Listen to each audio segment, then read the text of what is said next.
fears God. And keep on reading. One that feareth God and escheweth evil.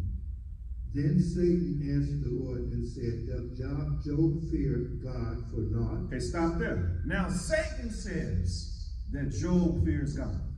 So the scripture says, verse 1, that Job fears God.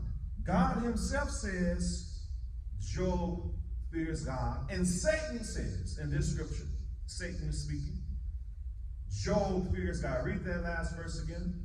And Satan answered the Lord and said, doth Job fear God for naught? Okay, stop there. So now this is the question. Why does Job fear God? This is the question that Satan is dealing with in this text.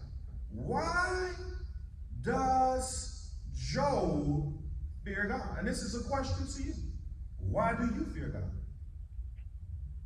Because it all goes to how do you fear something if you don't believe it exists? So we establish in this text, Job fears God.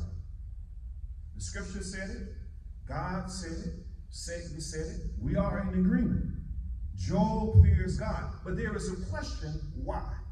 Satan's argument is he fears God because of the blessings around him. Because he's blessed. Look at all that he has. Look at his business. Look at his family. Look at his children. This is the reason that he fears God. And Satan is saying, this is the argument that Satan is making to God. If he didn't have all these things, he would not fear you. If he didn't have the business, if he didn't have the money, if he didn't have the livestock, if he didn't have the sheep, if he didn't have all these things, he will not fear you. So this whole book is around this whole argument. Does Job really fear God? The question is yes, but then the other question is why?